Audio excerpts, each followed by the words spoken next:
We change. Gender balance. Okay. So who represents the CSO then?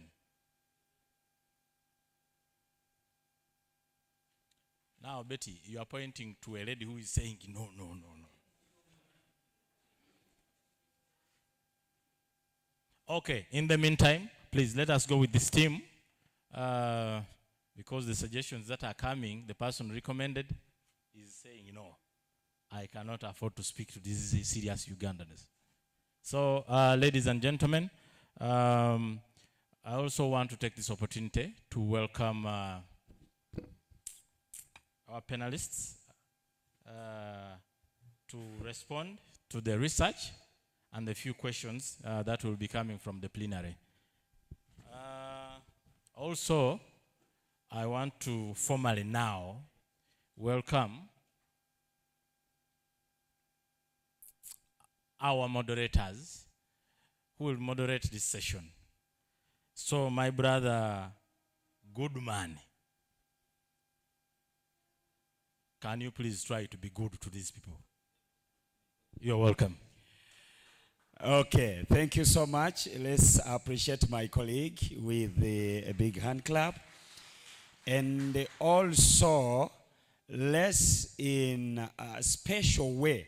We've been welcoming them one by one. Now that they make a bundle. Now, let me interject a bit. Yes. The serious man has come. Oh. So, Mzee Abbas, before you branch to the right, yes, please maintain the direction you're moving.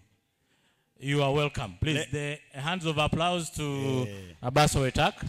Let him pick his belongings. Yes. And then come and join the panelists. You're welcome, Mzee. You're welcome. Please make yourself comfortable here. Please, if you are clapping, can you clap? Okay. At least that one is befitting the person who has just come. Thank you. You were saying? Well, thank you so much. So, thank you. I was saying that now in a special way, because they have now made a band of 6. I don't know whether there is a band of 6, I don't know.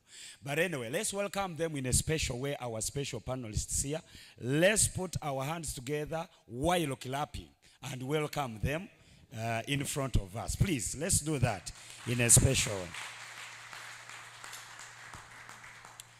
Ladies and gentlemen, the reason why these serious men with brains, these are men that have read books, these are men that are in the thing, like as Mr. Patrick was saying, that most of you here are already in the what? In the thing. These men are already in the thing, and therefore we are very much expectant to hear from them in the way they are going to guide us on us answering some of the questions that are going to be raised from here. And after them, of course, we will also have a time whereby all of us who are here will have a chance of participating, also asking questions, or maybe if you have a submission that you would like to add on what has been asked, you're going to have that time of also having a chance of saying something. So it's not only the panelists here, but it is also going to, we are going to roll the ball, and it will which will take, I think, 2 or 3 minutes to respond for each party that is represented here.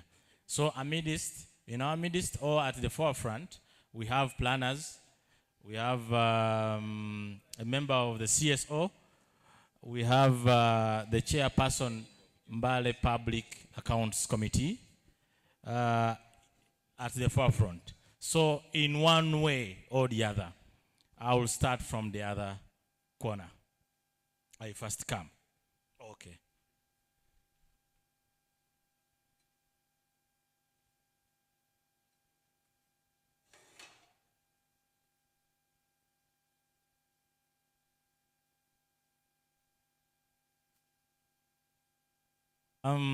Thank you. However, this is not something new. This is exactly what we have been talking about here. Okay? So, Mr. Oboy, please.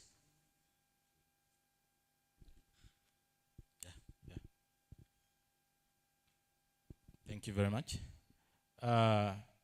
In 2 minutes, please, on behalf of Soroti, speak to this research that we just have, the presentation and then the issues from Soroti district.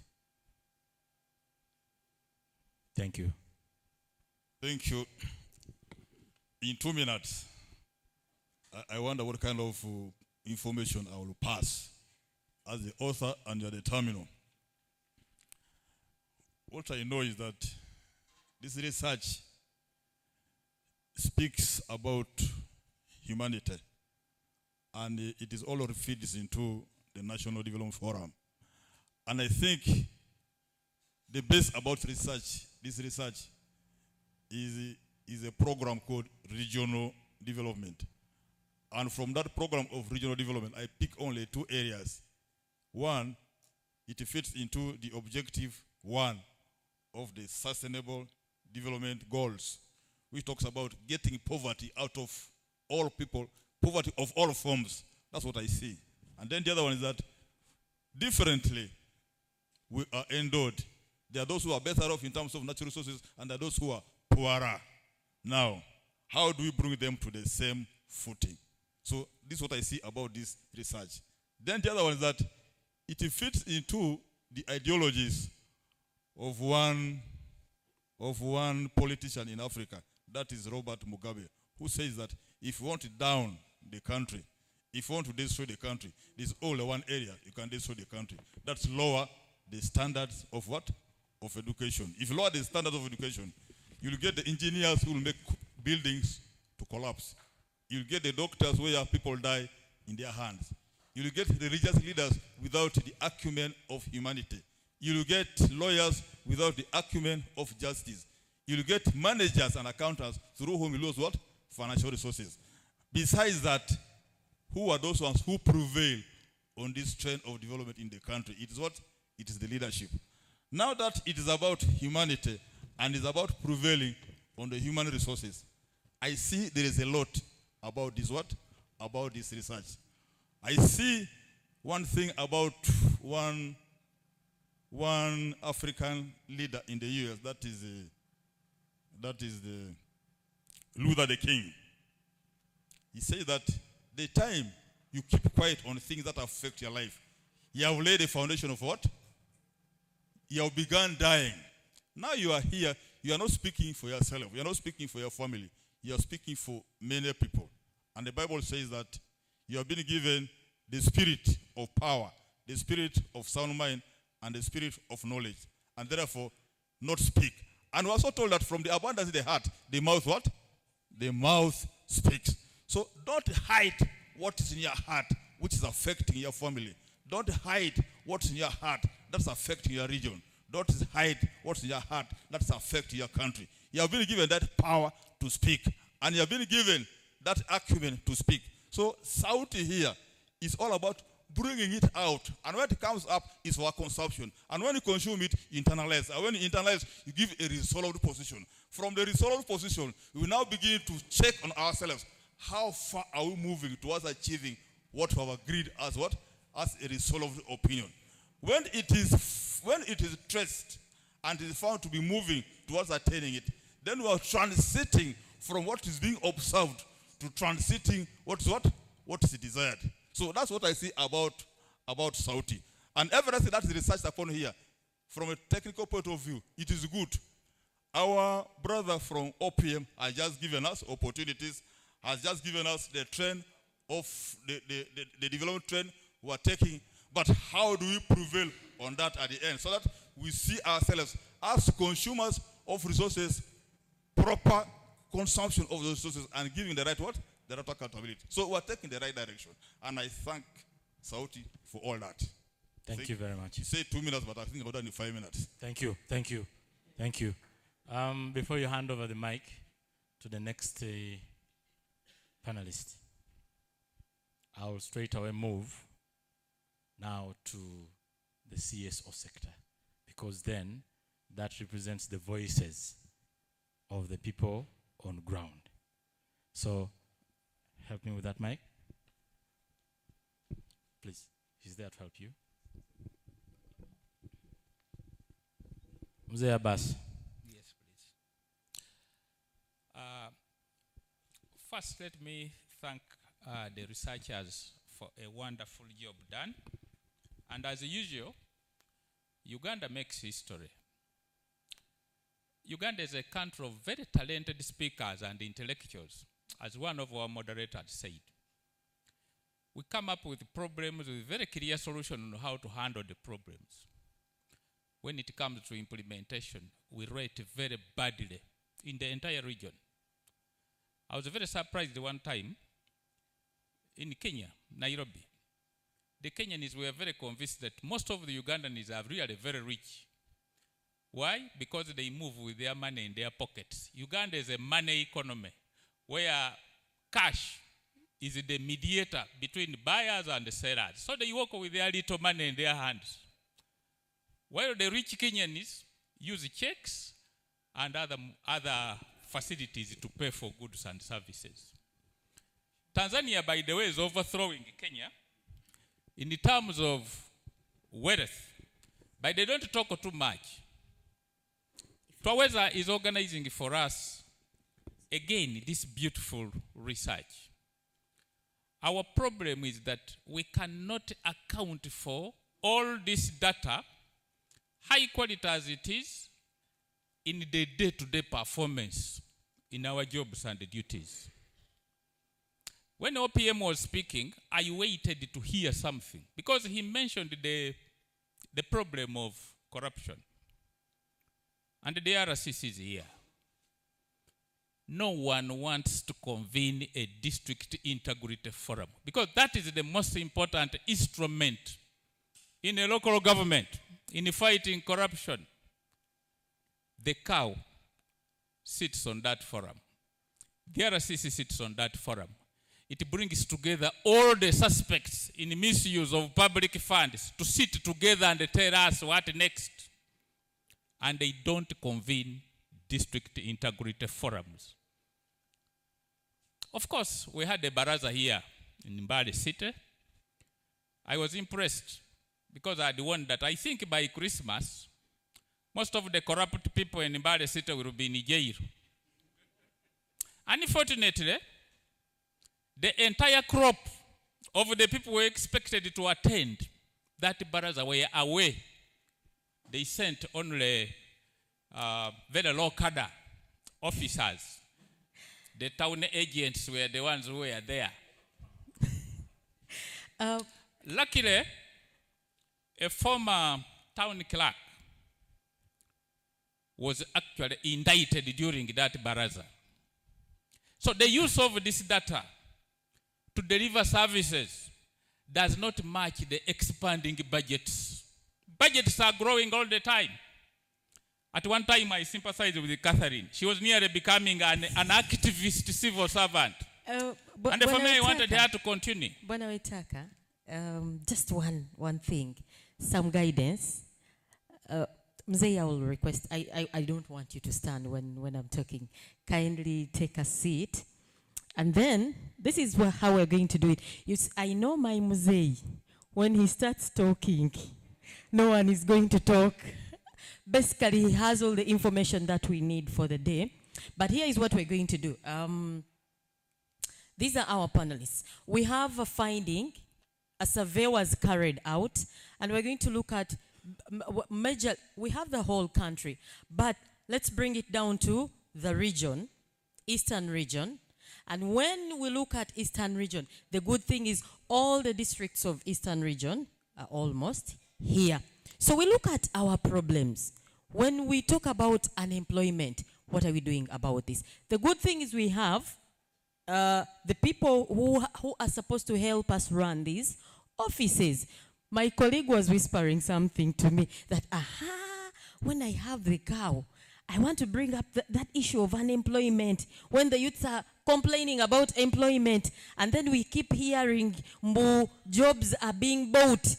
How do we come to that? So, Bwana Wetaka, iwo wendi kuza kubacha inflation, because I see you're going actually there where I want that data. Sindio?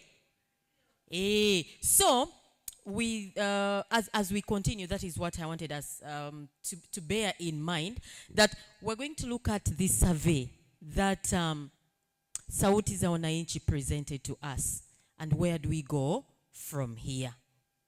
Yes? So our dear panelists, you have the survey with you. So we will be calling upon, it's going to be a discussion, because after you discuss, we'll push it to the people here, and together we're trying to find solutions to this.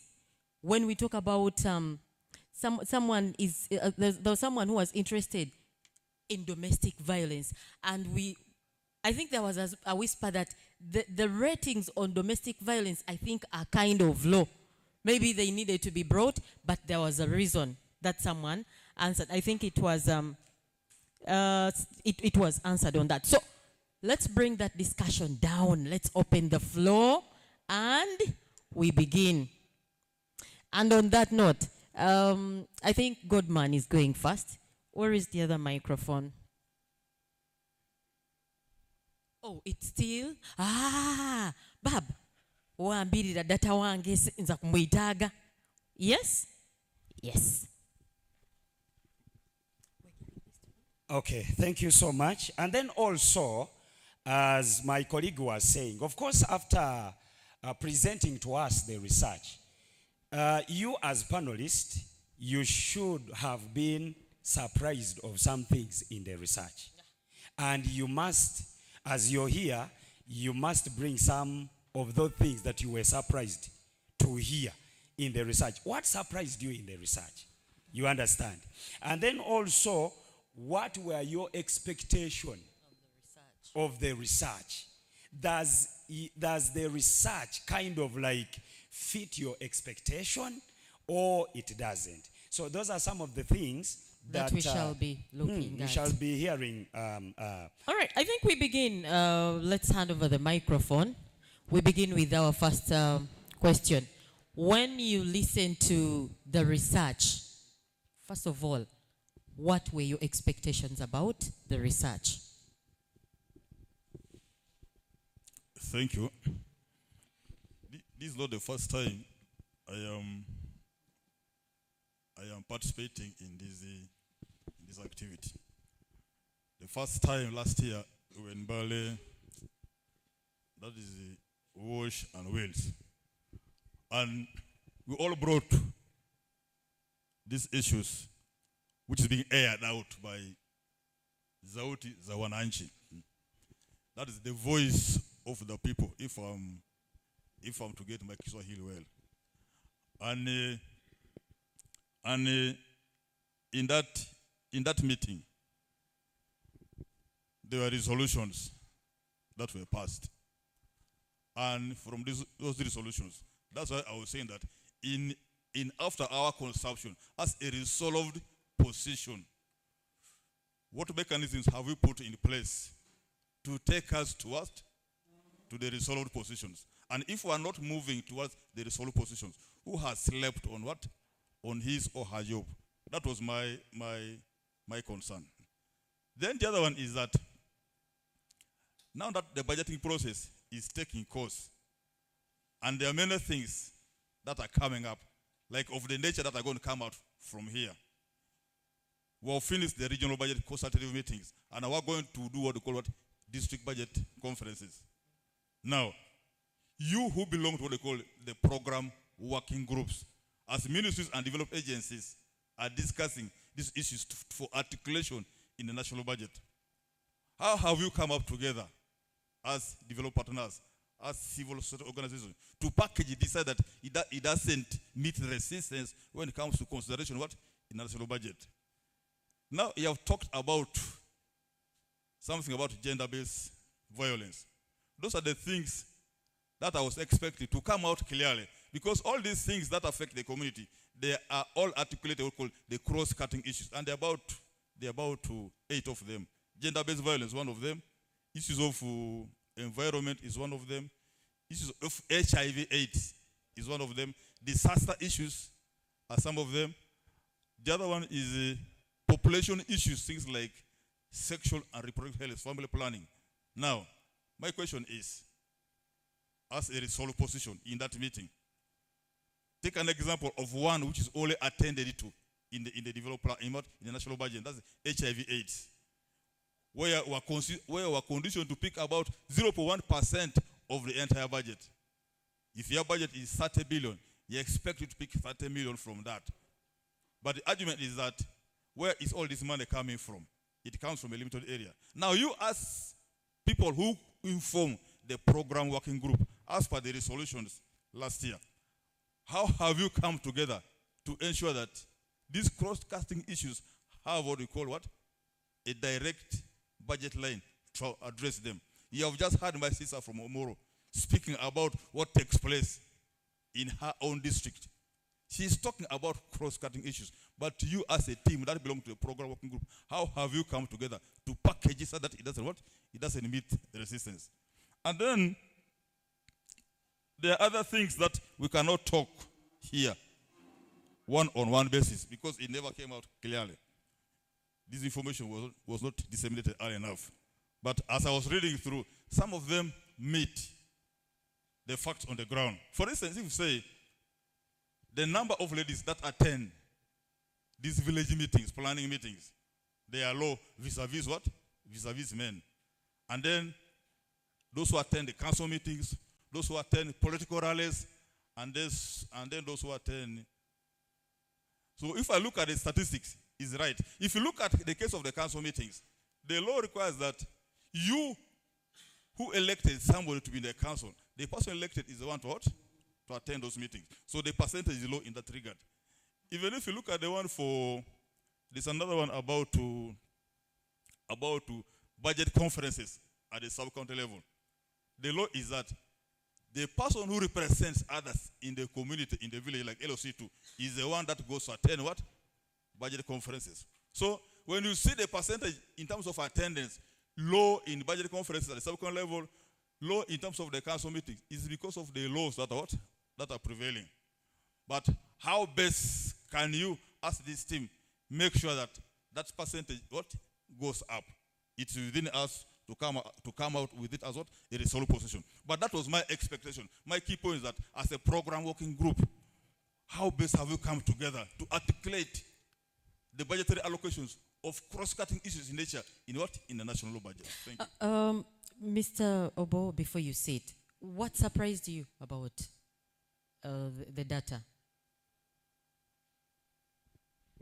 I've just brushed through, but I am impressed with one issue when you talk about the general observation of a community about the response to making good the payment of the PDM that's given back what? To the community. That's the general perspective everywhere. They believe this is what? This is their funding. That's the mindset.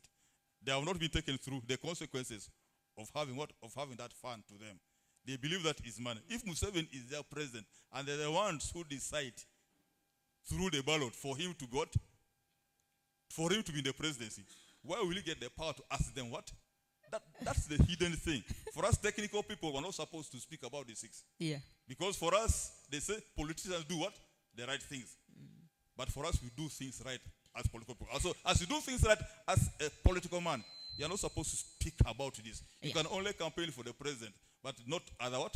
Other parties. That's the problem. Understandable. But Thank the you so much. statistics is good. Is good enough. Okay. It's just representative, but it doesn't go deep into getting what? The specifics aspect that apply to particular what? The particular communities. But it's just representative in nature. All right. All right. Thank you. I think we'll go to the next speaker, the next panelist. And from the data that was presented, can we find out what your experiences on ground are? Thank you very much. I'm Bamwete James, District Planner, Anafa. You are direct. You know, it was actually a surprise when you told me panelist. That's why I said, first come. I was asking, what are the terms of reference? And I think you saw how things were moving. Somebody was moving very far and another one moving the other side. But now it is at least directed. Thank you for the research, because to me, the research is, as I said, is a justification of what is going on. It is actually, the findings are justifying why the National Development Plan is in existence. Because what it is giving, the gaps it is giving are the gaps that are in the National Development Plan. But what is on the ground, the findings are actually right. When you talk about unemployment, really it is diverse. Unemployment is seen. These days, people are yearning to even graduates are border riders. They are doing border work. So unemployment is seen everywhere. Even when you just go outside, people are looking for. You know, if you want to know what is in Imbali, go to Sino in the morning. People are looking for the jobs. A lot of people are standing outside to be given jobs to do. That shows unemployment. Something I wanted to say about this data. The interesting part was about the security and governance. It is actually well explicitly coming out in terms of food security, in terms of humanitarian security, in terms of education security. You know, the figures, the problem is that you've not gone so far to give us the implications to the strategy, the development strategy. But all this should be coming out. What should we do about the food insecurity? I don't know whether I'm supposed to answer those ones to give, but I don't think I should, because for us in Bugisu here, we have coffee, and of late coffee is gold. So we are actually promoting coffee production, and coffee production should be able to pull people out of poverty. Also, we have bananas in the other side of Sironko. All those are enterprises that we are trying to promote. But also, the data has some bit of shortcomings. It talks about the national perspective and the regional perspective only. Strict perspective is not there. That's why when I posed the question of where do we lose the taxation issue, it stopped at national data perspective. But down here, when you go to the markets there and you ask the questions to those marketeers, you'll find that taxation is a cause of people going out of business, inflation, high prices. And actually, when you go further, the suffering in schools, high school fees, which touches everybody here, I know, is a result of one of the results of taxation. Yes, it's one of the results of, because we have high prices of food. The schools are buying food at high prices. Therefore, they have to make sure that you pay the money as a parent. You meet those costs. So the fees has to do what? Go high. Other things remaining constant. So the other part which I wanted to look at is the non-coverage of the data, or the sample, where the presenter said, you know, the sample goes on narrowing. I was very inquisitive when I saw the method used. You actually so much representative. There's nothing like the data was narrowing down. Because you used the PPS, which was very good. That there was proportionality in every region. So narrowing out wouldn't have come out as a reason. Because when you talk of domestic violence, and the proportion in the Bugisu here that you interviewed didn't give you that. Really, it is not it wouldn't, because in Bugisu it is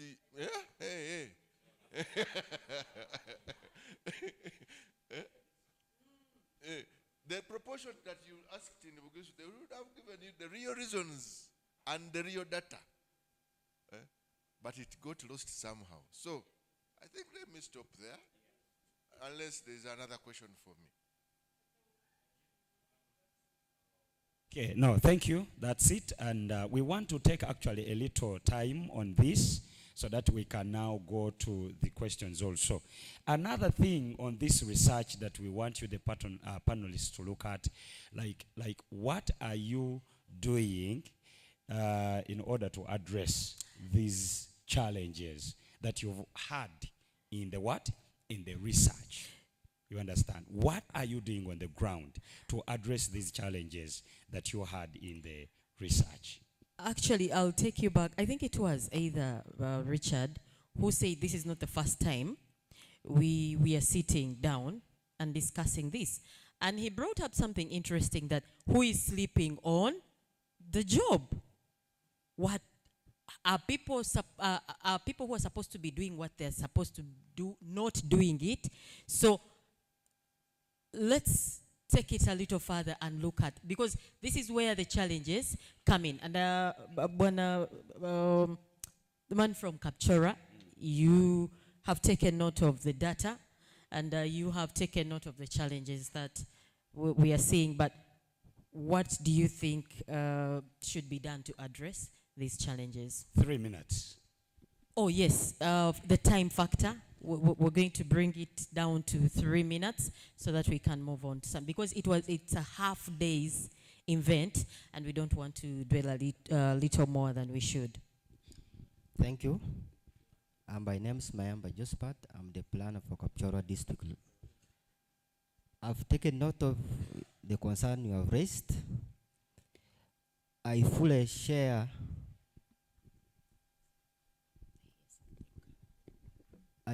accept the findings of this research. Personally, if I contextualize to my district, when you look at the 18 programs under NDP 4, it falls under, we have a program called Human Capital Development, which addresses health. It looks at health, education, community mobilization, and mindset change. In the case of Kapchorwa district, as you have said, what are we doing as a local government to address the challenges? One of the issues that was raised is about education. One of the biggest challenge currently we are experiencing in education is early retirement of teachers. Teachers are requesting to exit from service due to the policy of government that requires teachers that by 2029 they should have degrees. This has led to the motivation of teachers, and also there is the issue of salary issues is a big challenge in local governments. As Kapchorwa district local government in financial year 24-25, we recruited 47 teachers and 15 health workers. That is in financial year 24-25. So in this current financial year that is running, that is 25-26, in the recruitment plan, we also have we requested for wage, since we had a wage shortfall. When we carried out a wage analysis with the public service, Ministry of Finance, and the local governments. We saw that our wage could not accommodate us to carry many recruitments. So part of the strategies is we have done some recruitments to cover the gaps that is existing in health and in education. Thank you. Well, thank you. When you talk about teachers running away from the education system because the government said by 2029 you must be a degree holder, does really that solve the problem in education? Does really, and what are you doing to address that? Because me, I believe that this information has been out there to teachers that by this year you must be a degree holder. Now, why are they running away from education in 2026? Yet they received the information long time ago. As you have said, they are running away. And this is evidenced by, we got 15 requests from teachers to retire from service. 15 teachers to exit from service. And we replace these teachers already in 24, 25. This could be due to the reason that some of these teachers, they have reached some age where they see they cannot attain some of these degrees. Yes. You are trying to address the challenges, and hopefully by the next survey there must be a difference. You know, when you look at Eastern region and you're looking at all these statistics, the cost of living being very high, this one brings me to Hamza.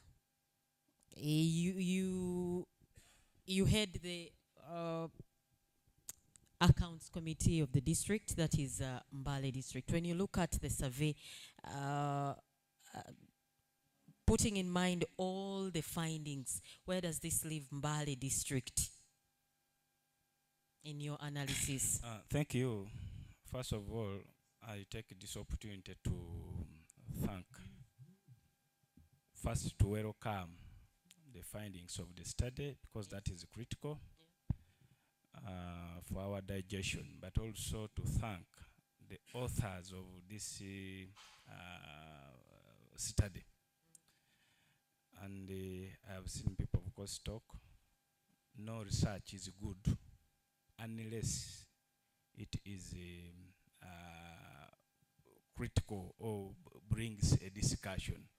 Without it, it is invalid. This one is valid because we can now see that people are reasoning with emotions based on experiences, perceptions, and all other things. For me, it is important.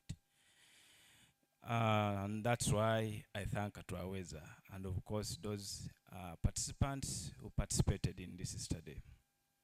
I am a researcher myself and an academic scholar, away from being chairman PAC, giving an impression that research for us is very good to address societal challenges. And I am thankful that the plan of Manafa was asking where does the implications fit in.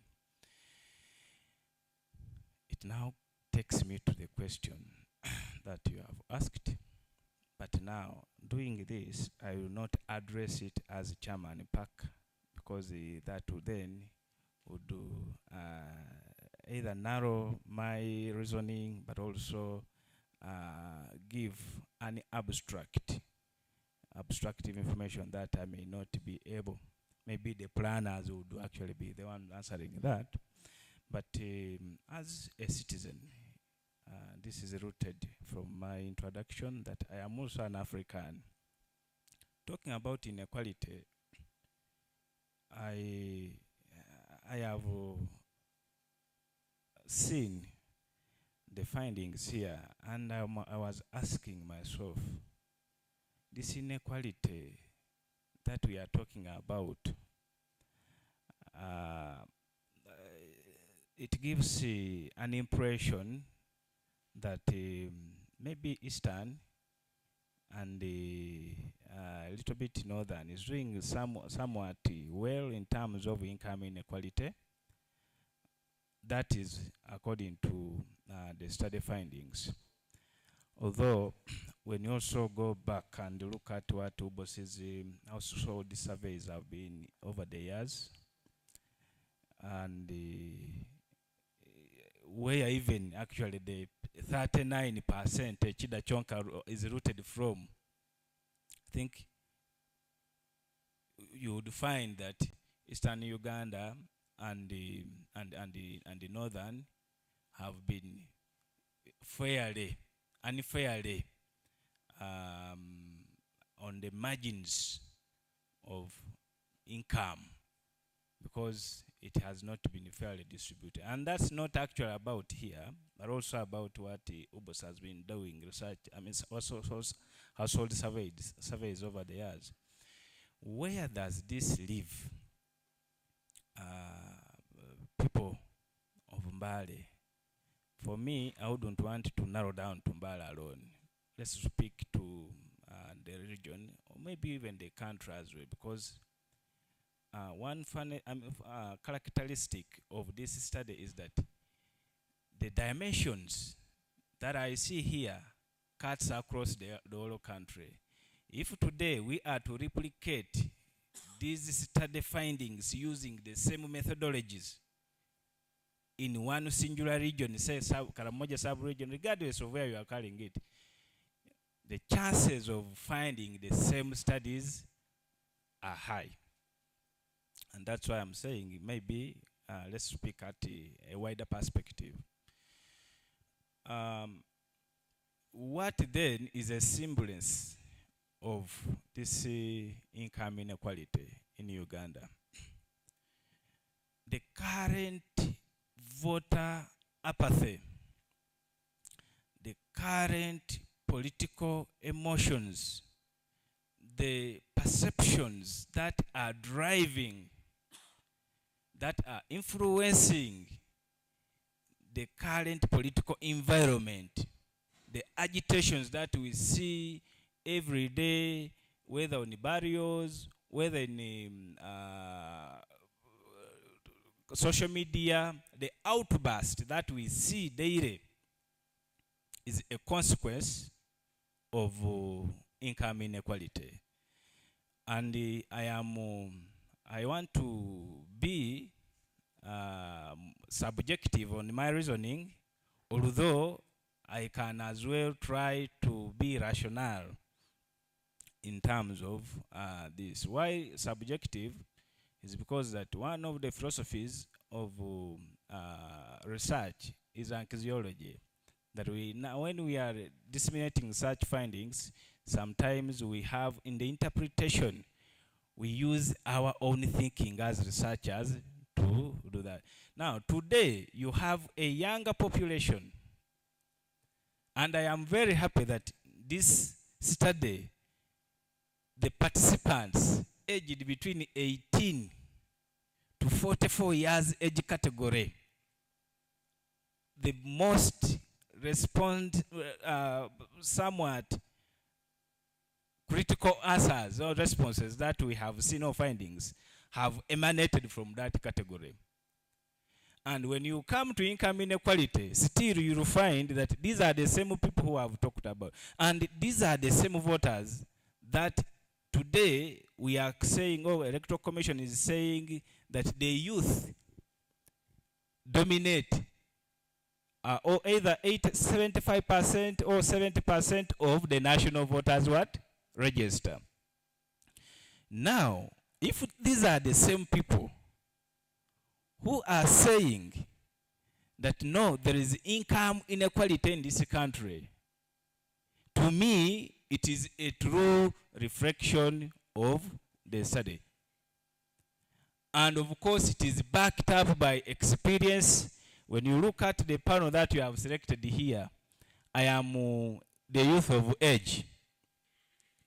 Because when you look at them, without offending them, you may find that I'm the most person who can fall into that same category. Maybe perhaps, if you had asked me in the study, chances would be that I would be likely to say it is true.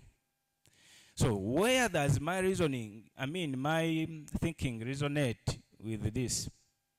I am looking at the people who have been segmented in different political geographies and boundaries. So I am saying it is true. But again, 3-4 weeks ago, the youth, this same category, I saw them. I was going to Kampala at night one day. Now from Mbale, because now she asked me about Mbale. Now let me give you a rival experience here. I bought my things, As you Irish, summarize. as I summarize, Yes. a sack, and I was taking it to Kampala. So as I boarded the bus, then I realized that in the bus we had the fairly, we had street kids in the same bus that I was traveling in. Then I get concerned at night. Where are these kids going? Then when I asked them this way, our children from here, because they said they are from Busano. When I interacted with them, they told me their parents are alive. Then I asked them, what are you going to do to Kampala here? They said, no, we are going to work. Then I called the RCC, the RCC and the RDC Mbale. Both of them said, no, we can't proceed to Kampala with these boys in the bus. At least let them go back. Actually, I didn't know that within the same bus, there were people who were youth transporting these people to Kampala. I think they got annoyed with said, this man is the one who made this rumor and reported us. And these were the same people who had helped me to carry my sack of Irish for my children and loaded into the bus. So what they disciplined me with was to take away my, when we approached Mavira, then of course we found jam, I got tired, and then it was night, we slept. Then when they were coming out of the bus, I saw boys carrying my things, but of course as a man, I knew that let them go and eat. But why should we reach that level? Today when we talk of poverty that I've seen come out clearly here and well segmented within the same age category, of course there's a correlation between poverty and income inequality.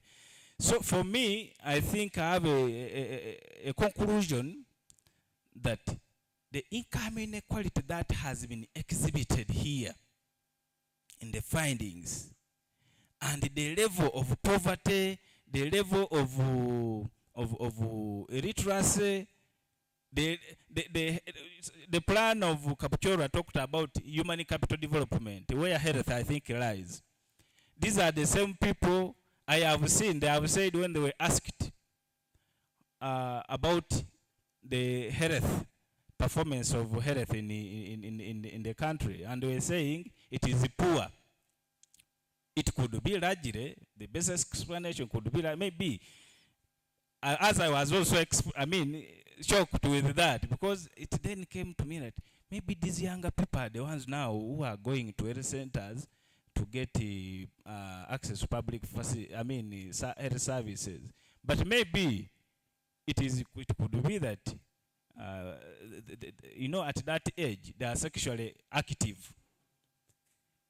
But these are people who could, of course, fly everywhere. It could be that maybe they have got a UTI there, they have gone there, and then nothing is being done to. Because today, let's be honest and candid in such discussions. These planners, they are the consumers of these statistics in their districts. Okay. But I have not seen the three of them so far. One being telling us exactly what do they use this data with when it comes to maybe policy reforms in their district. So for me, I think that we can move away from these boardroom discussions and maybe extend our hand deeper into offering solutions that are critical based on the findings that Twaweza and of course Ubosia and the NPA largely gives us. Thank you. Thank you very much.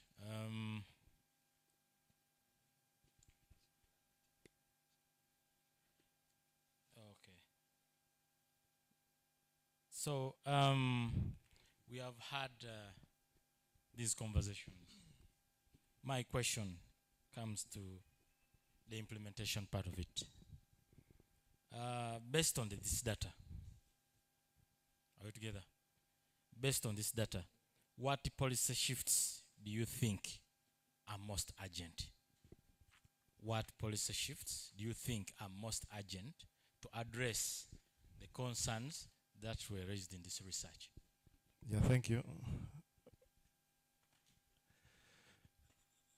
You see, ladies and gentlemen, one in a very special way, I would request we join hands together to applaud Twaweza for the good work, very well done.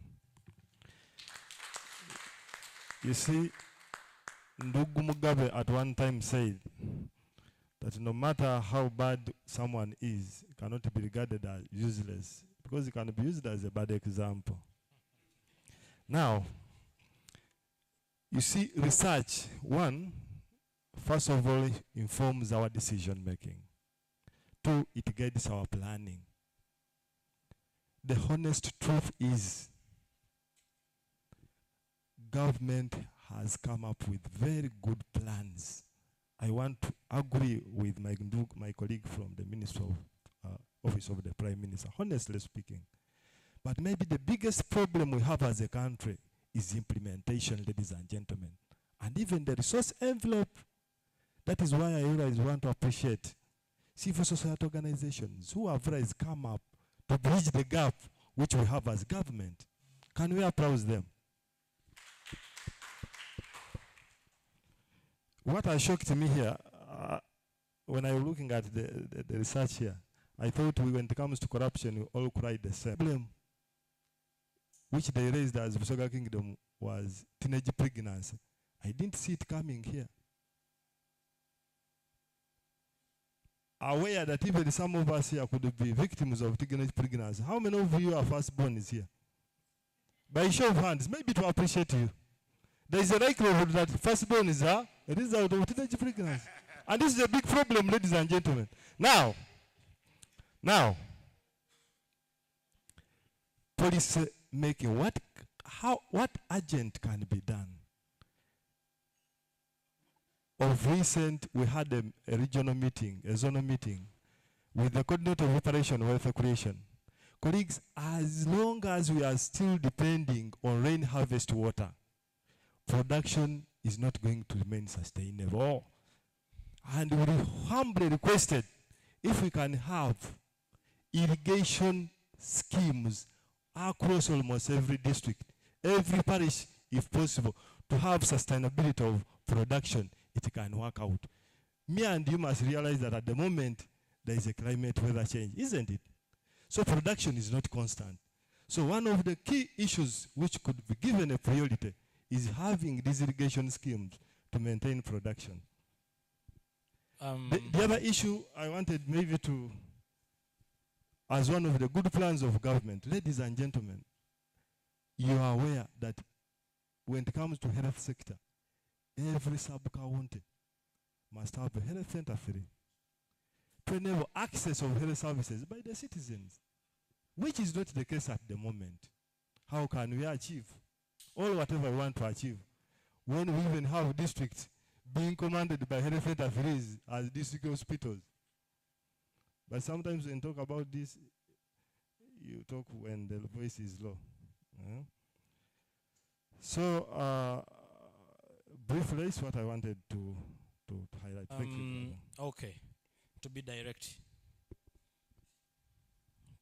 to you, please, you remain standing. I'm still speaking.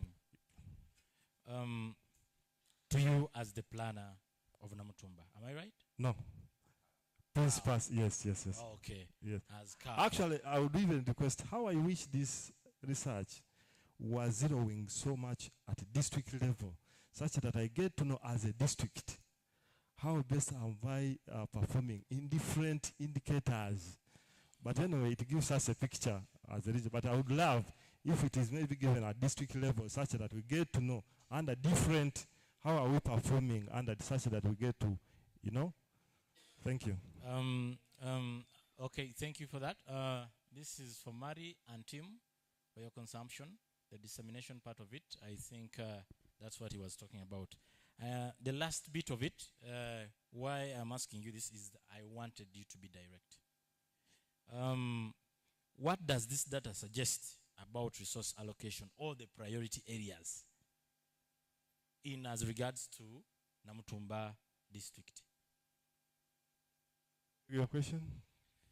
What does this data that was disseminated today suggest about resource allocation or priority areas? Yeah, thank you. Colleagues, like I said, you realize this data is assisting us, especially when it comes to planning. You realize the areas which we must give. One, enough resources. Two, when it comes to monitoring, the areas which we must monitor with a lot of keen eyes to realize efficiency and effectiveness and outcome. So my thinking would be, and when it comes now like on issues of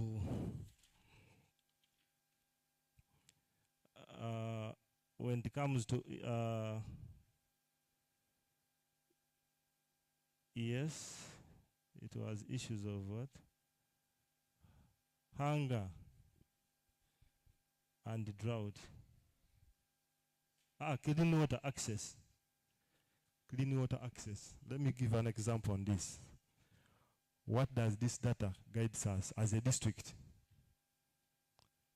It's good I have my chairperson LC5 here. My thinking would be Bana Chairman and the members. One of the biggest problems we have been having is, take an example, underwater. Colleagues, a borehole is 25 million, if I'm to bring that example. But now with this data, and we want to see that maybe at least at every village, they have a borehole. Even a water point, we can decide to say, can we assist these communities by coming up with water springs or even piped water as compared to one borehole taking the 25 million? Thank you. Thank you. Thank you very much. A hand of applause for Kao Namutumba. Thank you very much. Tumzei Abbas. Now I want it related to the applicability part of it now. How can different stakeholders be held accountable for acting on this evidence? And then, what mechanisms can we put in place to track the progress after this dissemination? And then lastly, how can lessons learned from this data be mainstreamed into the ongoing government programs or interventions? Thank you very much. Number one, the data on region looks overgeneralized. Its proper perspective comes more smartly at household level. That's the impression I so far have. Now, when you come to national level, priorities change as far as problems are concerned. And that justifies why decentralization in its total and true form must be adhered to. Because you cannot have a generalized plan for the development of the country. That is my first observation. The second aspect deals with then who is better placed to deal with the problems we have raised. And my answer straight away says local governments. But local governments who are closer to the people are also constrained in terms of their relationship with the national government. I think there's no better person who could tell us this than our guest of honor, who is from OPM. If you don't give full-fledged physical decentralization, you constrain the planning and the implementation of most of the observations we have seen at household level, because that's why it matters.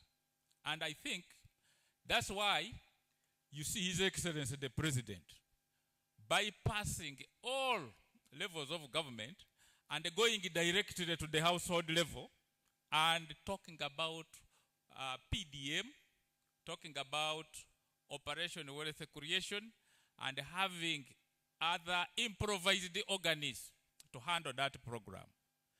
Banarasi, as you sit here, and you the cows, I have a program here that you don't know about, but it is doing wonders at the grassroots. You cannot even monitor it. We have ghetto structures in this region, and they are doing very well. I'll give you an example. The media, you should be interested in this. There's a girl who was called a Malaya in this town. And she received 500,000 under ghetto structures. She went to the bus park and started frying chips. She made an income of 100,000 on her first day of operation. And she has employed other 6 other girls who just hawk around the chips. I think that is a success story at the grassroots level in as far as household income or poverty alleviation is concerned. Unfortunately, the middle class of this town, Bwana RCC, think that money is wasted. They said, how can you get money and give to that type of group?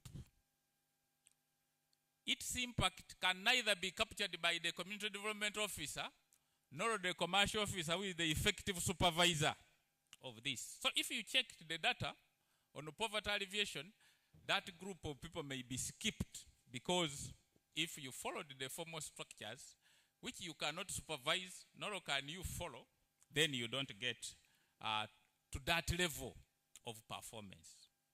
I also have a good example of the so-called banji smokers, whatever, those lumpenis. One of them is hawking handkerchiefs. On his first day of operation, his profit was 30,000 shillings. Only the RCC knows this, by the way, because I think he has a responsibility to monitor those programs because of his closeness with the office of the president. His first income was 30,000 profit, and he also used about 120,000. Now, when we look at such examples and the impact at household level, it is local governments who should be better placed to handle this one. Unfortunately, without full-fledged physical decentralization, the constraints of collecting your revenue and handing it over to central government, and then finally having to request the money and going through the entire bureaucracy of collecting back your revenue, along the way, we lose a lot. Finally, I think that this data begins a conversation, as one of the panelists alluded to. This conversation should be, how then do we make policies effective? And our guest of honor said we should all be participatory in this. Participatory means you get all citizens involved, but there are limitations. You are talking of busy citizens. So to what extent and how far will you go to get everybody involved in this policy? You can only go as far as you can. So participatory means responsibility. It means inclusiveness, which has its shortcomings. The office of the Prime Minister still cannot run away, because that is where government lies. Some of the challenges which we see and the disparities we see at local level are a result of challenges that emanate from the office of the Prime Minister. So when we were evaluating, I was sympathizing with the cow of Sironko. in the last evaluation, they said it was the worst performing cow from your monitoring and evaluation. And I know the cow very well. Very hardworking person, always at his job, supervising his staff, very tough on PDM. You cannot waste his PDM.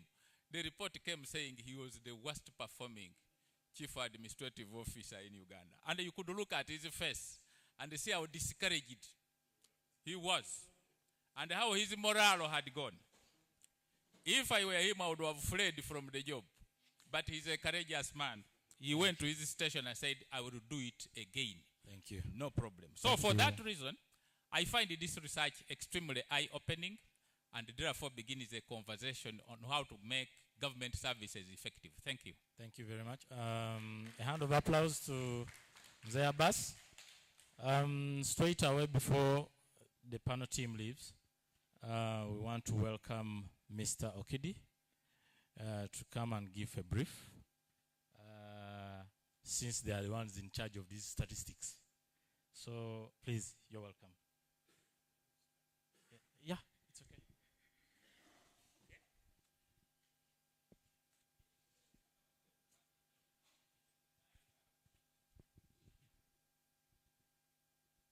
Thank you. Thank you. Good afternoon, ladies and gentlemen. Just for correction, I'm called Okudi. Yes, Okudi Paul. Let me just stand here. I see energy levels are getting down. I will be brief. My assignment here is just to say something, right? Yeah, true. I first want to say thank you, Sauti, for this assignment. It is not easy. Data collection is expensive in all its nature. It consumes time, resources, ideas. We thank you so much for this. We also want to say thank you for working with us. That shows that at least we need to work together. It takes a stand to come and work with us. It's not easy because we have so many conditions there to come up with this. So thank you for taking that bold step. We in the Bureau, we encourage this kind of collaboration with the NGOs, institutions. We call it citizen-generated data. This is data that is generated by institutions on pertinent issues that they feel the community needs to respond to. I have listened into the conversations. I came in when a colleague was putting up a presentation where we shared the methodology. It was comprehensive enough. It should have been able to give you up to the lower level indicators. When we give a sample,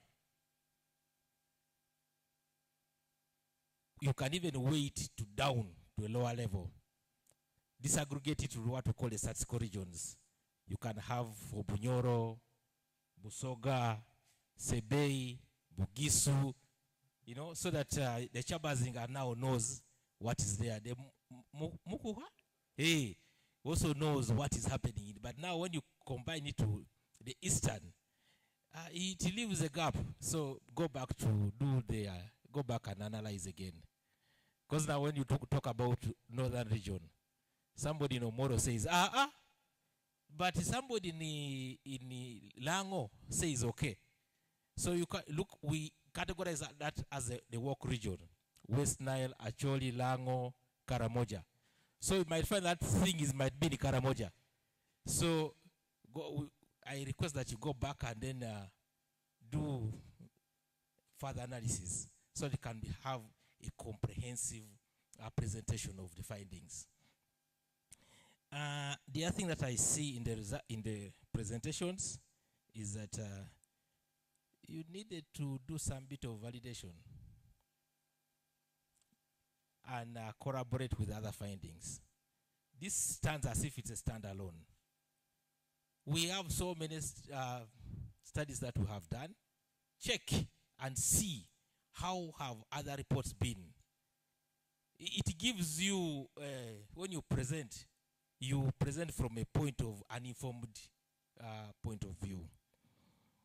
The other one that I saw in the results on the methodology, when you said it was a face-to-face, right? At the start. But later on, it was a phone interview. Yes, you recall when the Prime Minister called during COVID. Are you Okelo? Someone say, I'm Okelo, I'm a driver somewhere. It changed the whole perspective about the phone interviews. So you don't know who has picked the phone. You don't know, you can't quality assure. So you end up with such kind of results. So do quality checks and validate the findings so that you are sure that I called a Okudi and it's Okudi who responded. And Okudi was the right respondent, so that you know by the time you present, you really say yes. The other thing that I wanted to share, I think if you had brought the things out before to us, we should have first looked at the results, the findings, because there are issues of concepts. When you talk about unemployment, what are you talking about? How are you referring it to? Are you talking about somebody who has been unemployed for the last 6 months, or somebody who has failed to get a job? So the issue of conceptualization of the variables that we have here, because we talk about like 39% unemployed, which level? So somewhere you needed to have so that the people appreciate, because this gentleman in the media, he can say unemployment according to what, but what's the definition that you have? What is the concept? So those things should be able to come out here so that we understand the conceptualization of the variables that we are referring to. When we talk about cost of living, stroke inflation, 33%, it's so high. Inflation, we know, is below 5. When a reporter says inflation is at, it causes a lot of issues. So if it's cost of living, yes, it's a cost of living. Stop at that, but don't stroke something else. So you cause an issue of misreporting. So I request that the team readjust a little bit so that we have a better, good figures and do cross corroborate. The other thing that I wanted also to share was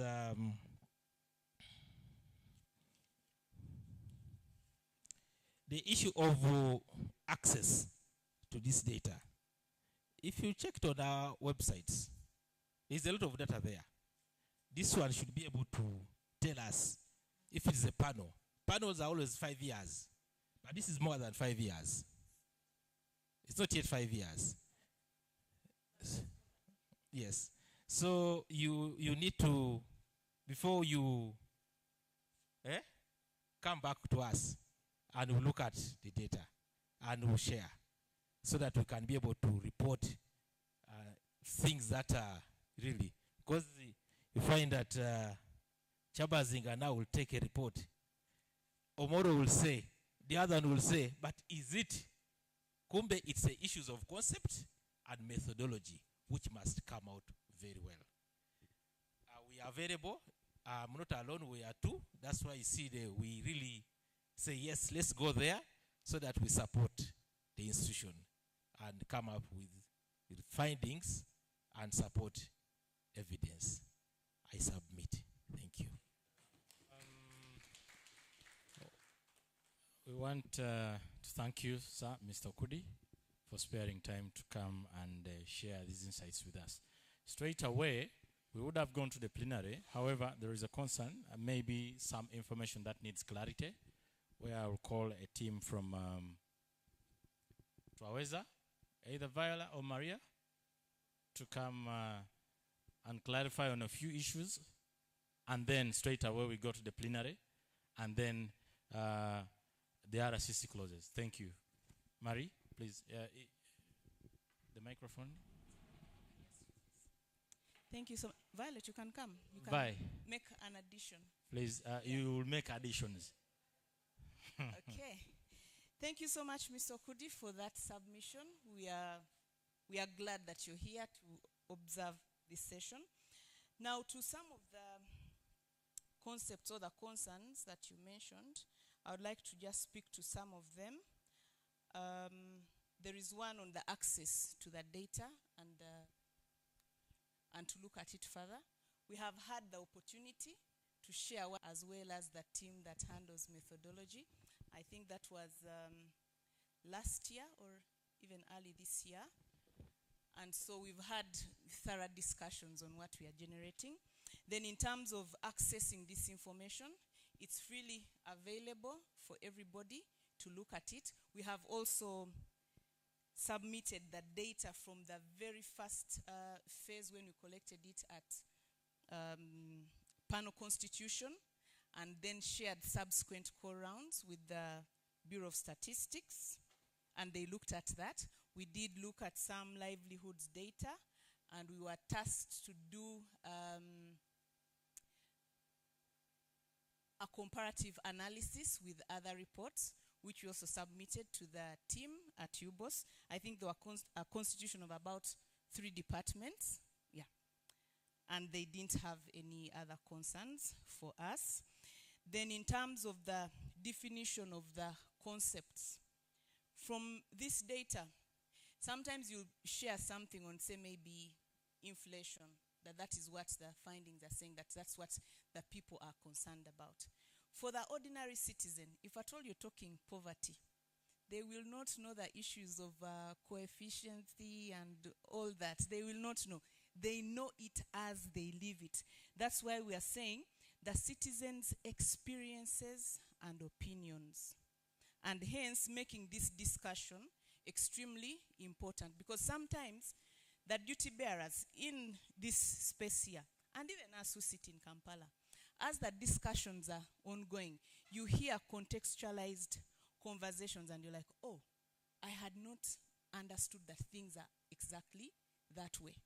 So from this data, we see that from the angle of the ordinary citizen. For them, when you ask them what is the challenge, unemployment. They are seeing so many people at home not having jobs. So the levels and what category of unemployment, for them that is now a different topic. They would have to be a scholar that is specialized in understanding that. But in their own lived experiences, that is what they are seeing. And from all the data that we collect, when we ask a citizen about their opinion, that is what we are trying to gather. How do they see things away from the academic perspective? And in cases where we need to define the concept for them, we go ahead and define that even as we are starting to help them to understand the topic that we are going to. We also do a lot to ensure that even our enumerators have a good understanding of what we are trying to gather, the rationale for each of the questions that we execute. Now on the quality checks, you asked whether we have ensured that this is the person we are speaking to, and whether indeed it is that John. We do that through a number of measures. We have the panel that we constitute has, in each village that we go to, we have 10 members. And in that village, we have 2 people that are responsible for ensuring that every other person is probably still in the village, or if they move, they call the center that is in Kampala and let us know that maybe Marie moved from Kawempe, she went to live in Nakawa. So they let us know when that happens. In doing that, we are able to ascertain that today we are speaking to Marie, today we are speaking to John, because we have their phone number. We also have their nicknames. We have different ways of verifying. And also in our survey that we conduct, we have one person that is speaking to the panel members within a certain location.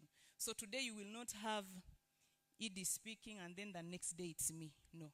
We have one person that has consistently been speaking to these people. When that change happens, we also make sure that the respondent is aware that we are changing the person that we are speaking to. Another way of ensuring that we are doing our quality control. For us who are going to look at the data, we do silent listening as we are doing the mobile data collection. So we are able to log in, tap on an interview, listen in, and make sure that this person is actually asking the question the right way, but also they're asking it to an individual that probably said, me, I prefer to speak to me in Uganda, and they're not using maybe English, because that ensures that this person is still comfortable and speaking to the same person. In terms of, you mentioned the issue of the duration of the panel. We set up the panel in the last quarter of 2021. So ideally, we should be closing it around the last quarter of this year. However, as we close the panel, we always go with a gift to thank the people for speaking to us for 5 years. It's not easy, right? But right now, during the political season, we cannot be seen going with something to the villages, because then either we will be castigated for wearing a certain color, we'll be castigated for first speaking to the LC1 who is a support of a certain party. So we decided to halt that process and wait for the election season to end. Then we will go back and speak to the people. Maybe lastly, the other way that we validate that we are speaking to Marie consistently, at midterm in our protocol it's very clear. At midterm, we go back to the villages, speak to these people face to face, the same people that we spoke to at the start when we were setting up the baseline. So we are able to validate over time that this is the same person. Then in between, we also just randomly visit an enumeration area in case they are saying they have some challenges. We go in and speak to the same people. I personally know, I've visited a number of locations. So if I went there 2021, went there again in 2023, if at all this time it was this gentleman, then the next time I see this one, I'll know that that is a problem. So it is something that we ensure that we pay attention to. So in terms of the quality checks, those are some of the measures that we put in place. But definitely, we can have more conversations after this. But I'm glad you highlighted those for us.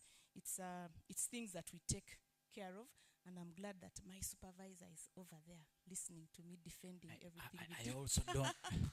I also don't know whether that supervisor is willing to add something. So, Vi, please, you...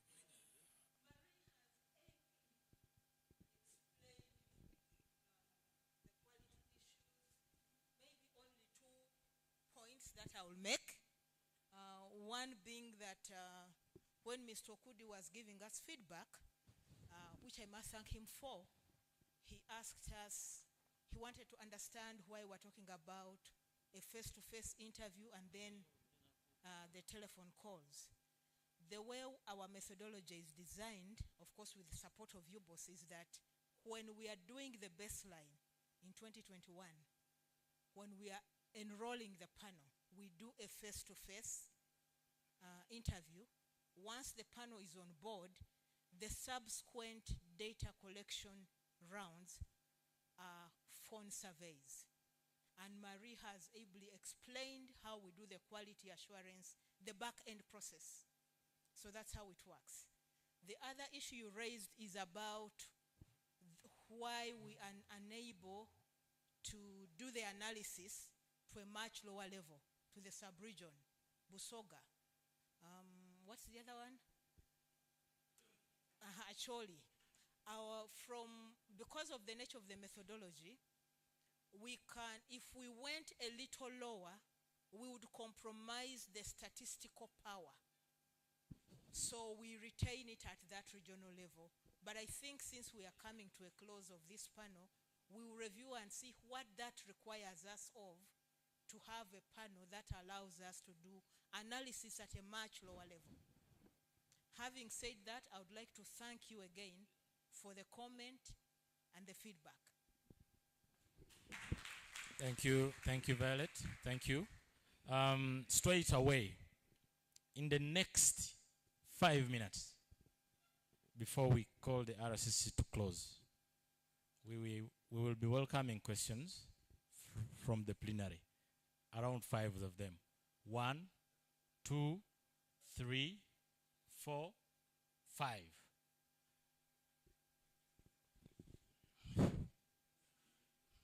Thank you.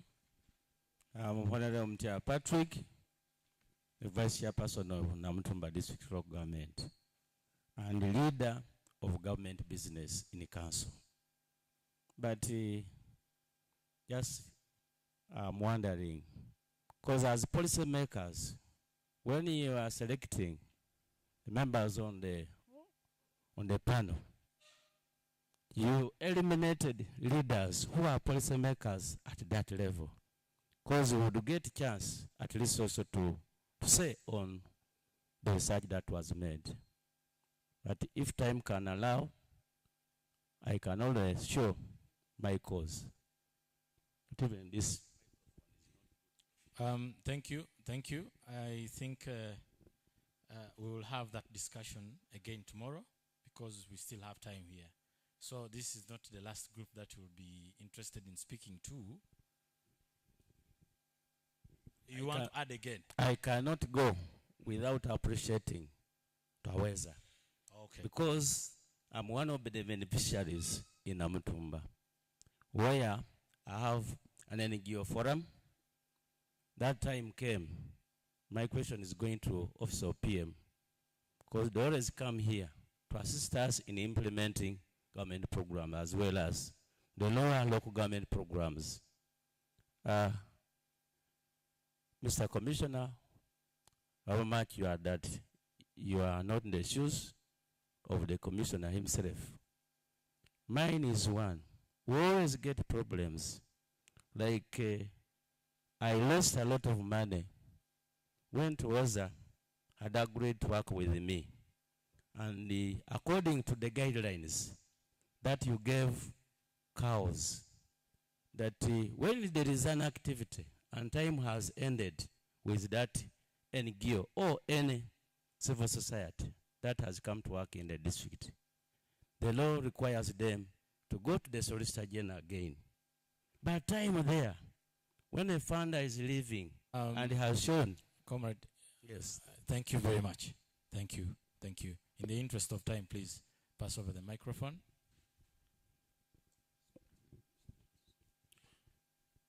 Thank you, Mr. Idi, for your kindness. The RCC, Mbale, City, Mr. Hamza.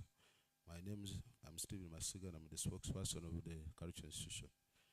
One, before I welcome the research and say a few things, one or two, this is very serious work that I want to commend Twaweza for it.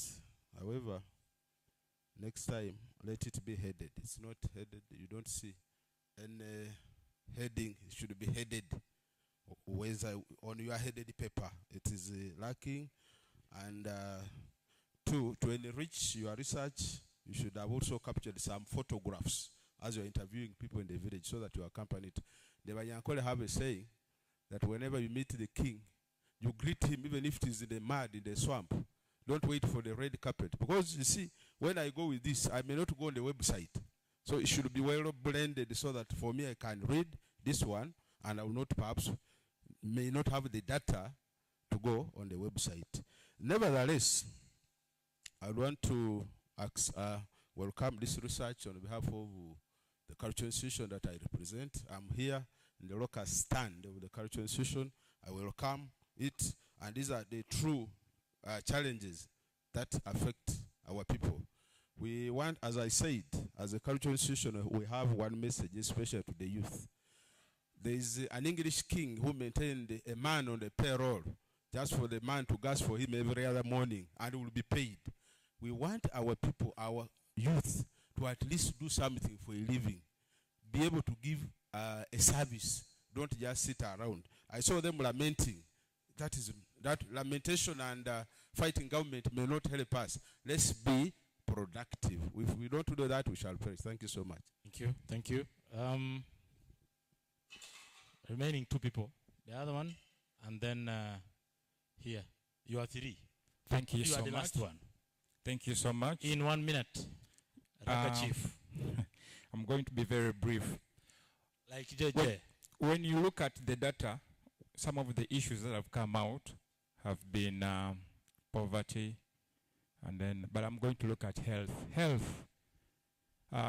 Those of us who are in the private sector are doing saving in NSSF. And right now I'm very happy because I'm a millionaire because of NSSF.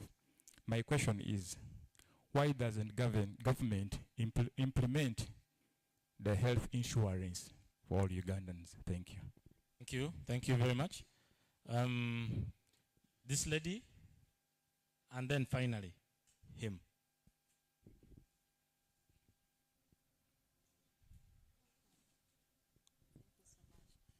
I'll observe of protocol. My name is again Kiondo Catherine, aspiring councillor, seated vision. So mine had noted from the panelists what they are like, what we are supposed to share. I noted my expectations. It's A moment, please. A moment. Raga Chief, we had your question. Can you allow others to listen to this question as well? Please. Okay. Mine is an observation. I have some expectations and surprises and also recommendations. Like when I stepped here, it's what I was expecting. I will also thank the panel, the panelists, and Twaweza. Thank you so much. My expectations were to understand the pressing issues and also to inform the policy or decision making using research to identify issues. Let me interject a bit. You have 1 minute. Now you had expectations. As we have come here, I'm sure either your expectations have been met or not met. So let us try to be direct so that... Some of my expectations have been met. Okay. But I'll make one observation. Okay. When it comes to domestic violence, okay, it is a complex issue. I would have felt like the survey team would find better information from the community offices because they interact with the communities, and issues of trust could have affected them from giving us the reward.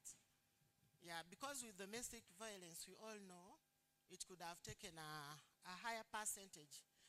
Issues of corruption, we could involve the business community, civil society, and then maybe the community leaders. About taxes, it's the same thing because it's the business community that are mostly affected. And also it depended on how the sample questions were asked. Sometimes if you ask leading questions, we shall answer what you want. And okay, normally when you're carrying out research, sometimes people don't pay detail. Okay. So like it has been earlier on noted, I don't know the sample area, whether you were bothering about the age bracket or what. Also, someone mentioned about the youth. The youth are also sometimes their experiences.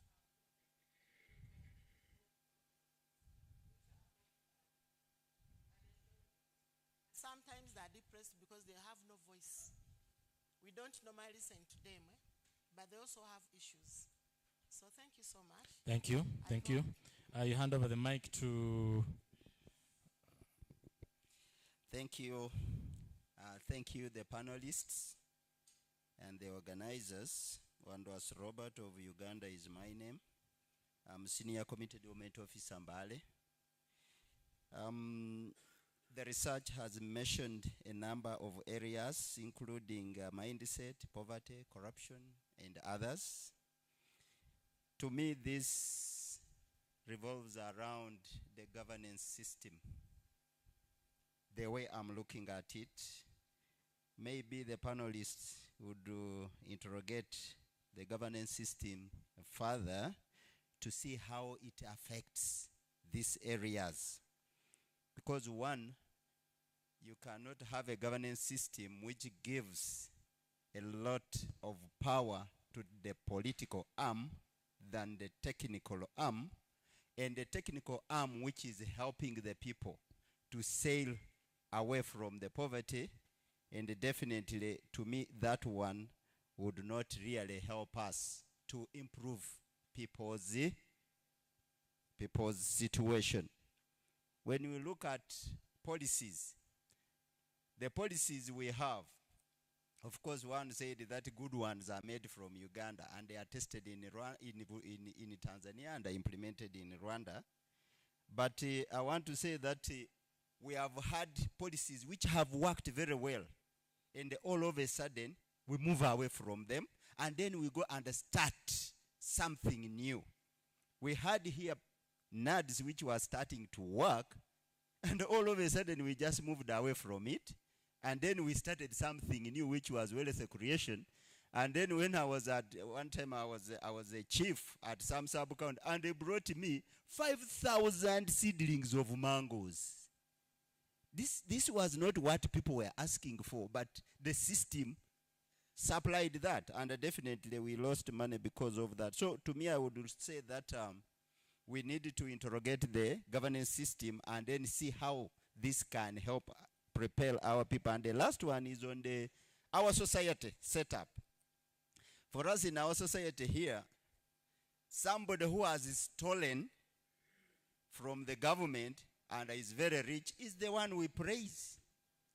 And the one who didn't steal and has no these properties, you don't see them around, this one is useless. I think now it goes down to our society, the way we look at things. We have people who have come to service in a short time, they have amassed a lot of wealth, but remember they are stealing it. And the people who have been there for long and they have not amassed this wealth, we think they are useless. They are useless. So to me, I think we need again to get back into our grassroots, our systems, and then the final one through you, organizer, to our cultural institution. I don't think we need to lament that the younger people are in centers, they are playing cards, they are doing what? You as a cultural institution who is directly in touch with these communities, what have you done to get people away from the poverty we are talking about, to get people away from the corruption we are talking about? What is this you've done? I think this is what we should interrogate to see that how the way we can move to help our people. I thank you. Thank you. Thank you very much. Straight away, I have seen that the members on our panel did a great job. Can we give them a hand of applause? Why I'm saying so, there is no question that has been centered to them. Okay? So please, gentlemen, take up your seats. And then I am going to dictate. Betty, I don't expect your hand up. You wait. I'm now dictating. So I've carried the burden of being called a dictator. So thank you very much, the members on our panel, for doing a great job.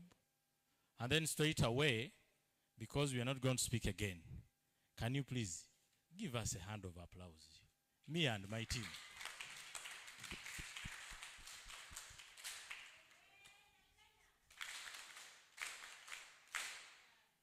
I think we deserve better. Please, Betty, you have given me just a general one. Right? This one is ours now.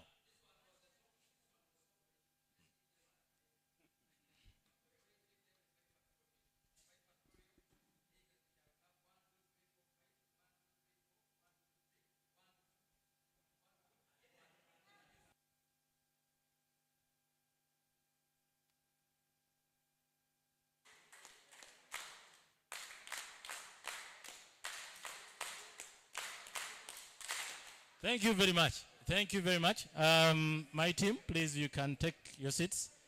I want to take this opportunity. Hello. Now Betty has learned another club. So she's narrating to a neighbor. Okay. So I want to take this opportunity. One, to call our DRCC to officially close this meeting. But before closing, when we were starting, my brother said we have to smile. So I have seen him smile. Do I presume you have something you want to say? Or officially we call the RCC? To you, Pastor. You okay? So you're going to receive coupons after the RCC's speech. We welcome you for lunch. And then the rest of the administrative issues will be communicated in due course. But for now, for God and my country, thank you very much. RCC, you're welcome.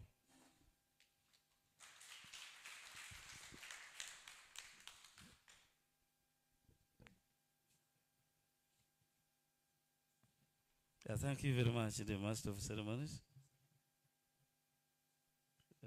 They were around 2, 3.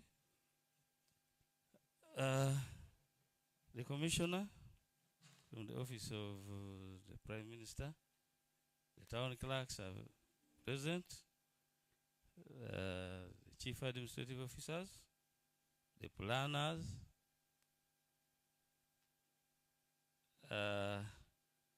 all protocol observed. I am Hamza Banja, and I'm the Deputy Residential Commissioner of Mbale City, and I'm in charge of this division called Industrial State Division. I also start by thanking Twaweza. Is it Twaweza? Yes. Twaweza for the research they have done. But when I looked at the percentages, I was like, what is this? I was surprised by the percentages given on every sector. But that is statistics. And it depends where you have gone and how you have picked them. You know, I did some economics somewhere. I taught economics for 20 years in class. So it depends. You know, statistics and majorly sampling. In sampling, you can go where people are in a very bad state, and it can be a basis of the research. But we thank everybody who has done this, and you know, you have helped government. Government may not be able to reach everywhere, because the government can be busy, and there's a lot.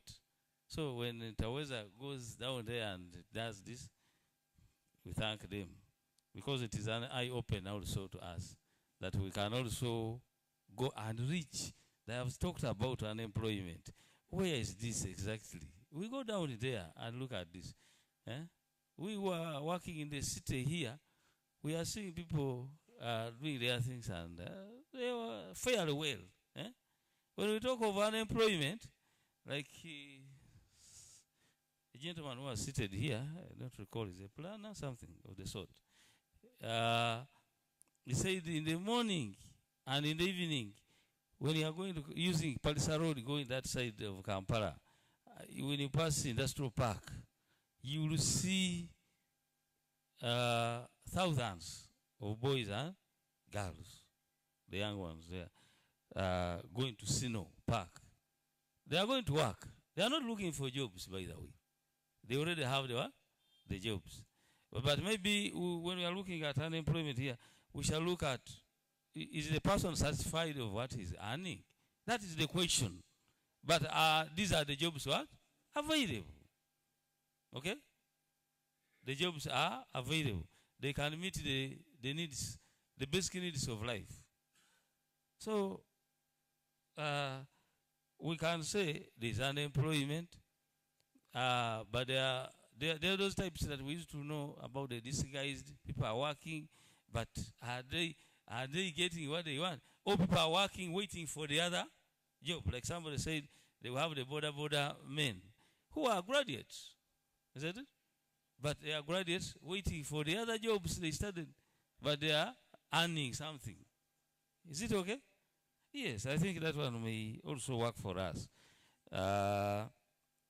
When you go to the health services, we looked at, there was a percentage which is a bit low, but the government has done what it's meant to do. That every Gombolola, that's a parish. Is that it? A Gombolola is a word. A sub-county. A sub-county. Each sub-county has a health center 3 in Uganda. Okay? The other ones are subject. Because now, the health workers there, instead of doing what they are meant to do, they are not giving the people the services they are meant to give them. Actually, even in the state here, we are fighting with the health people. You go to the health center, it is open late. Some people are doing 2 things at a go. They have their own facilities and working in the government facilities. So, government is playing its role. It is our role as the administrators, as the leaders of and the technocrats in the districts to follow up and monitor. And we see services are given to the people down. If the medicine is there and it is sold, and who is buying it? It is the same people who are meant to go to the health center 3, but for them they feel like we want exceptional services. Let us go to these small clinics there. But which exceptional services are there? It is because they are worked on very quickly and they're given tablets and they go home. And that's what they call exception. So government is playing its role, but we thank Twaweza for going down there. The quality of education, somebody said the education is down. I think when we are looking at the quality of education, let us not mix, because we have the numbers in the government schools where you are going to find around 200 children being taught by one person. And in the private sector, in the private schools, you are going to find 30 handled by one teacher. But now, the government is, like he said, the government is trying to improve by, I think you saw the right up that they are going to recruit around the 50,000 teachers to beef up the numbers that are in in schools. So the people down there may not know all this, but for us we shall tell you this.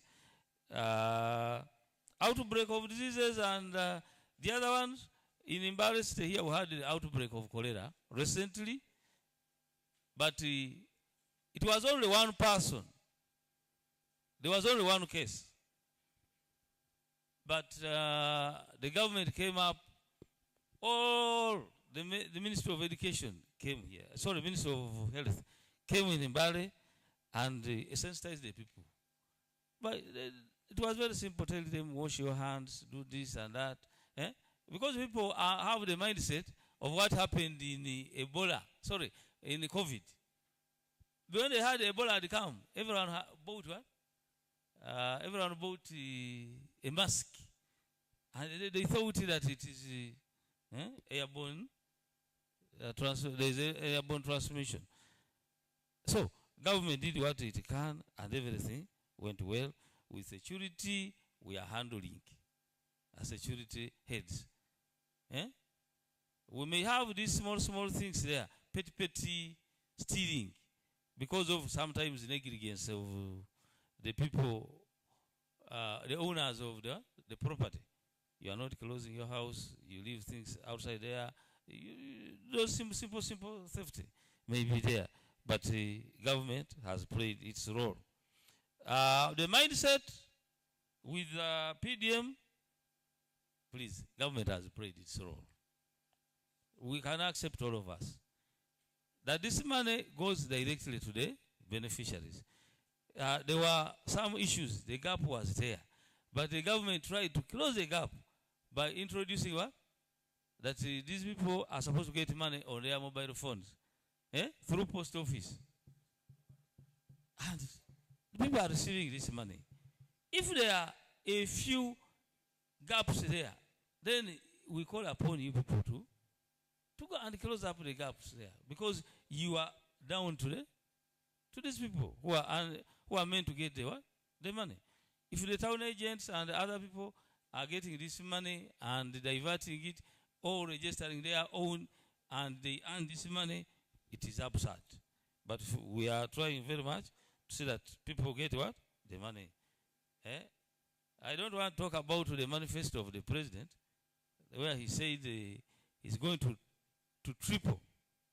Is that it? Yes, he's going to triple from 1 million to some. But these are things that will come in the next one, budget. So government fighting corruption, starting from the district level, we have my brother Hamza here is the chairman of PAC in Mbale City. So they are people fighting. Starting from down, they are fighting what? Corruption. Up to IGG and corruption and several of them. Okay? There are even private ones that are doing this. So the government is doing this. So we want to thank Twaweza for the research. It is an eye-opener that for all of us as responsible citizens, we fight the vice of corruption. We see there is quality education. We see medicine in the hospitals and the health centers. Then unemployment is also being fought at that level, because government has created skilling centers where the young boys and girls come out with skills and they start their own. We know in Mbale City, in the Bugisu region, I think we have Rukonje, and every region there is at least one skilling center. And I know all this has been, all this that we are talking about, it is because of the peace. It is because of the peace that was ushered in 1986 by the NRM government. I know I had speakers here. We listen to every speaker here, but no speaker even wished well to the government, the sitting government. That since elections are on 12th January, please, the main man, the Mzee, is still what? Around. Please vote for what? Take this message down there and tell the people that Mzee is still what? He's still on the ballot. He's still on the main. So when time comes, go and vote for him. Okay?